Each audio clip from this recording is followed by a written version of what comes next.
Assalamualaikum warahmatullahi wabarakatuh. Kami dari kelompok 9 akan menjelaskan mengenai modul 2 tentang pemodelan sistem. Dengan anggota Muhammad Malik Ibrahim dengan NPM 19075. Kemudian ada Muhammad Farid Naufal dengan NPM 19081. Selanjutnya ada Muhammad Rafi dengan NPM 19082. Muhammad Rifki Setianto dengan NPM 19083 dan Samuel Dwi Putra dengan NPM 19093. Untuk pembahasan kali ini akan menjelaskan mengenai pendahuluan, kemudian metodologi, selanjutnya mengenai analisis tugas-tugas yang ada pada modul 2, dan yang terakhir kesimpulan. Pertama kita masuk ke pendahuluan. Pada modul 2 praktikum sistem kendali ini berisi tentang pemodelan sistem pengendali motor DC yang terdiri dari beberapa percobaan.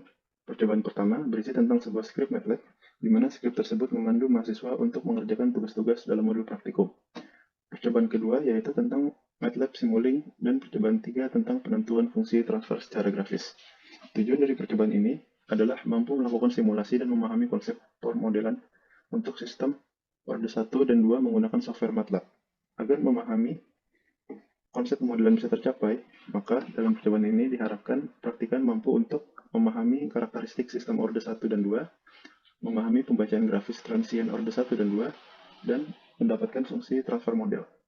Selanjutnya untuk metodologi modul 2 akan dijelaskan oleh Muhammad Rafi. Ya baik, untuk metodologi, yang pertama ada waktu dan tempat praktikum. Praktikum ini dilaksanakan pada tanggal 26 Maret 2022 dan dilaksanakan secara daring. Lalu ada alat dan bahan.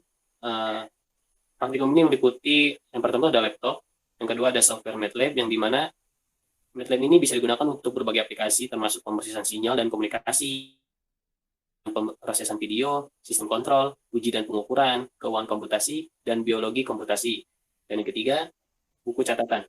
Lalu ada prosedur kerja. Yang pertama menjalankan program MATLAB, yang kedua membuat dan mencatat transfer fungsi dari soal pada boring praktikum, yang ketiga membuat aplikasi Simulink, kemudian membuat transfer function dengan nilai masukkan transfer function dengan memasukkan sebuah fungsi transfer pada menu continuous. Yang keempat amati kolom scope keluaran dari sistem yang sudah dibuat, dan yang kelima catat hasil yang telah diamati. Selanjutnya kita akan bahas hasil dan analisis. Pada tugas 1, percobaan ini membuat fungsi transfer motor DC untuk pengendalian kecepatan persamaan 1.4 dan pengendalian posisi persamaan 1.5. Analisis pada percobaan ini dicari pengendalian kecepatan persamaan 1.4 dan pengendalian posisi persamaan 1.5 dengan rumus persamaan 1.4 omega m per Vm sama dengan K per tau S plus 1. Lalu persamaan 1.5 omega m per Vm sama dengan K per tau S kuadrat plus S. Untuk hasil boleh didapat seperti pada tabel D, sedangkan untuk nilai zeronya adalah tidak ada. Karena seperti yang kita ketahui bahwa nilai zero merupakan persamaan akar-akar dari pembilang, sedangkan untuk polek kita dapatkan dari akar-akar persamaan penyebut. Selanjutnya tugas 2 akan dijelaskan oleh Saudara Malik. Silahkan. Baik, sekarang kita masuk ke tugas 2. Untuk tugas 2 ini kita diberikan tugas berupa sama untuk mencari pol dan zero pada persamaan waktu diskrit dari transfer fungsi waktu kontinu tersebut. Seperti yang kita tahu, untuk penulisan MATLAB untuk mencari transfer fungsi waktu kontinu, kita harus mendeklarasikan numerator dengan memasukkan nilai K yang didapat tadi yaitu 19,9. Kemudian untuk denumeratornya 0,929. Untuk masuk atau mencari transfer fungsi dari waktu diskrit ini, kita memerlukan mendeklarasikan terlebih dahulu nilai periode sampel, itu sebesar 0,01 sesuai pada tugas. Lalu kita merunningnya dan mendapatkan hasil dari transfer fungsi diskrit tersebut. Kemudian mendapatkan hasil untuk persamaan kendali posisi atau 1.4, kita mendapatkan pol pertama yaitu 0,8979, kemudian dengan tidak terdapat zero. Untuk kendali posisi kita mendapatkan pol pertama yaitu 1, kemudian pol kedua yaitu 0,8979, dan zeronya kita mendapatkan negatif 0,9648. Untuk tugas 2 ini kita disuruh mencari nilai pol dan zero, dan ini hampir sama dengan tugas 1. Hanya saja kita melakukannya pada waktu diskrit. Kita langsung masuk ke tugas 3, yaitu untuk pengamatan tugas untuk memplot respon dari impuls respon step respon, kemudian sinusoidal respon untuk transfer sinyal yang telah diberikan. Baik, yang pertama untuk pada gambar A dan B di sini kita melihat hasil plot respon dari sinyal impuls waktu kontinu. Gambar kedua kita melihat hasil plot respon dari sinyal step untuk waktu kontinu juga. Untuk gambar 4.5 kita melihat hasil plot respon dari sinyal dari waktu kontinu untuk sinyal sinusoidal. Kemudian pada gambar 4.6 bisa kita lihat hasil dari plot respon sinyal impuls pada transfer fungsi waktu diskrit. Kemudian sama untuk gambar 4.7 kita melihat hasil plot respon untuk step responnya. Untuk gambar selanjutnya pada 4.8 kita melihat plot dari sinyal sinusoidal untuk waktu diskrit. Setelah memplot, kita mendapatkan hasil yang kita tulis pada tabel. Yang pertama, kita mencatat nilai peak time untuk waktu kontinu. Dari plot impulsnya kita mendapatkan peak time. Untuk kendali kecepatan yaitu 124. Kemudian untuk kendali posisi kita mendapatkan nilai lebih besar dari sama dengan 19,9. Untuk plot step, respon stepnya waktu kontinu untuk kendali kecepatan yaitu lebih besar dari 19,9. Dan untuk kendali posisinya 894. Kemudian untuk gelombang sinusoidal waktu kontinu untuk kendali kecepatan kita mendapatkan nilai 19,8 dan min 1. Kemudian untuk kendali posisi kita mendapatkan nilai 31,6. Untuk nilai respon impuls dari sistem waktu diskritnya kita mendapatkan nilai pada kendali kecepatan yaitu 203 dan untuk kendali posisi lebih besar dari 19,9. Kemudian untuk step respon kita tidak mendapatkan nilai peak time untuk kendali kecepatan. Kemudian untuk kendali posisi kita mendapatkan nilai 8 lebih besar dari 894. Untuk gelombang sinusoidalnya untuk kendali kecepatan yaitu 19,8 dan min 1. Kemudian untuk peak time waktu kendali posisi yaitu 31,6 dan negatif 1. Untuk analisisnya apabila diamati dengan parameter peak time dari tabel ini, baik kontinu maupun diskrit, terjadi perbedaan. Setiap input menampilkan bervariasi dalam sampling. Contohnya pada input sinusoidal, grafik warna abu-abu adalah gelombang sampling dari sistem yang diplot tadi. Selanjutnya kita masuk ke tugas 4.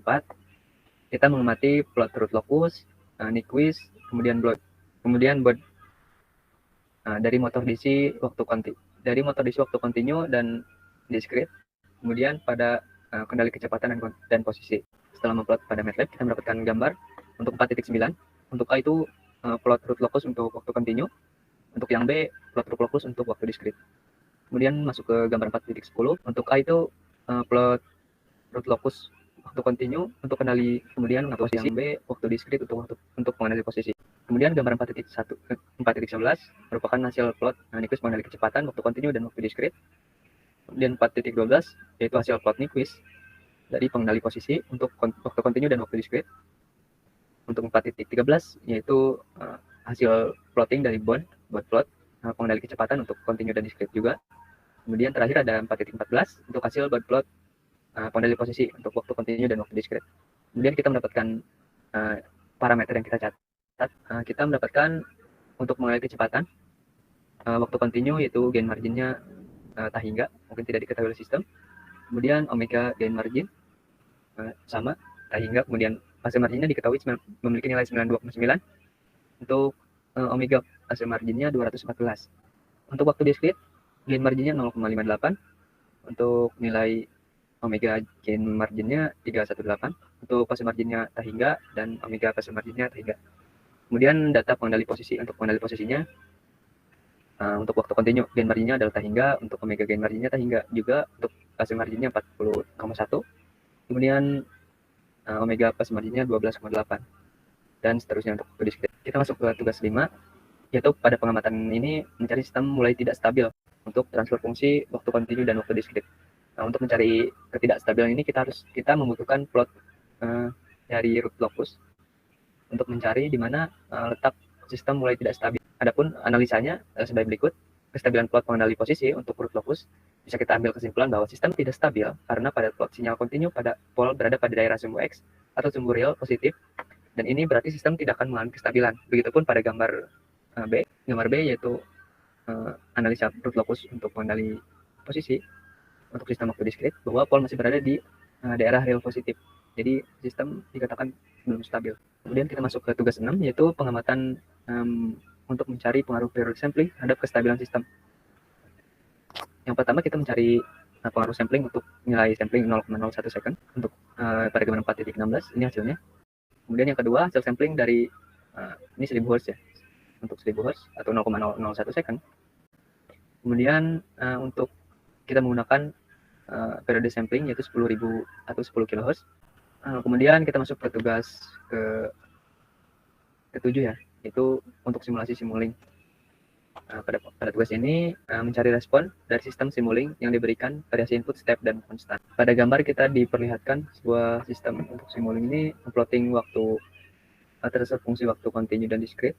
Kemudian ada variable measurement-nya.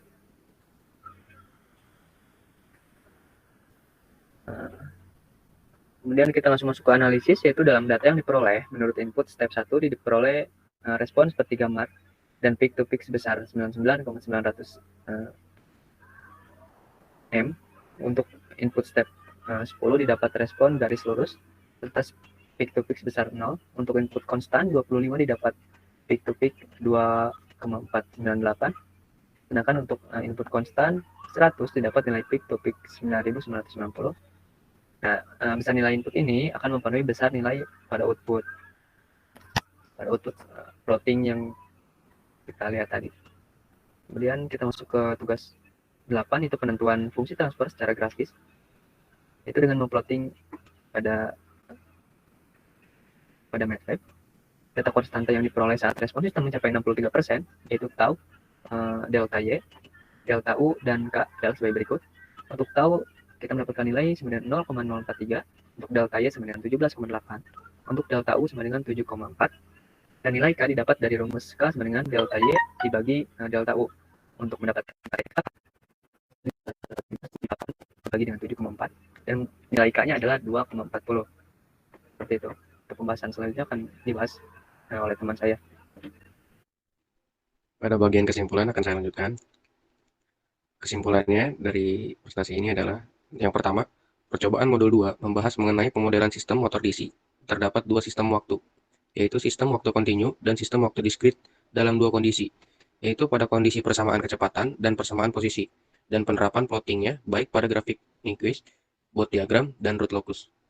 Kesimpulan yang kedua adalah, penulisan skrip pada modul ini menggunakan SYS untuk sinyal waktu kontinu dan SYSD untuk sinyal diskrit. Merujuk pada hasil dari kedua skrip tersebut, setelah dilakukan pengamatan dan penyimpulan, dapat dikatakan bahwa sinyal waktu kontinu lebih stabil jika dibandingkan dengan sinyal waktu diskrit.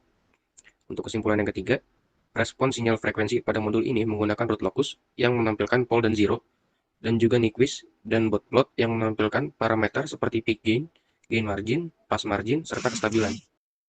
Baik, cukup sekian presentasi dari laporan praktikum kami. Kurang lebihnya mohon dimaafkan. Wassalamualaikum warahmatullahi wabarakatuh.